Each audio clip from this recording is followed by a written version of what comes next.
Nasubukan niyo na ba to, guys? Try ko sa mister ko kung anong sasabihin niya. Paprak natin gamit ang patis. Ipapatikim natin yung niluluto nating sinigang. Tignan natin kung anong sasabihin niya. Di ko pikilang tumawa, guys. Ayan. Busy siya doon. Ayan. Papatikim natin. Di niya malalaman na ilagyan natin ng patis, guys. Nay, tikman mo nga to. Okay na.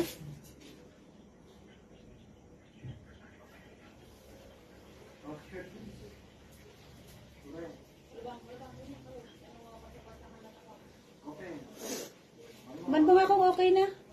Ang lasa niya. Bakit? Sobrahan ko ata. Dumi.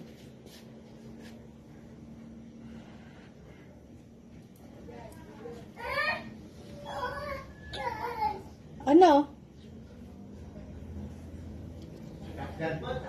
Ha?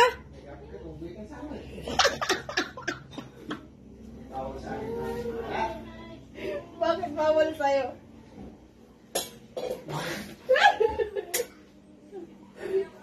Okay na?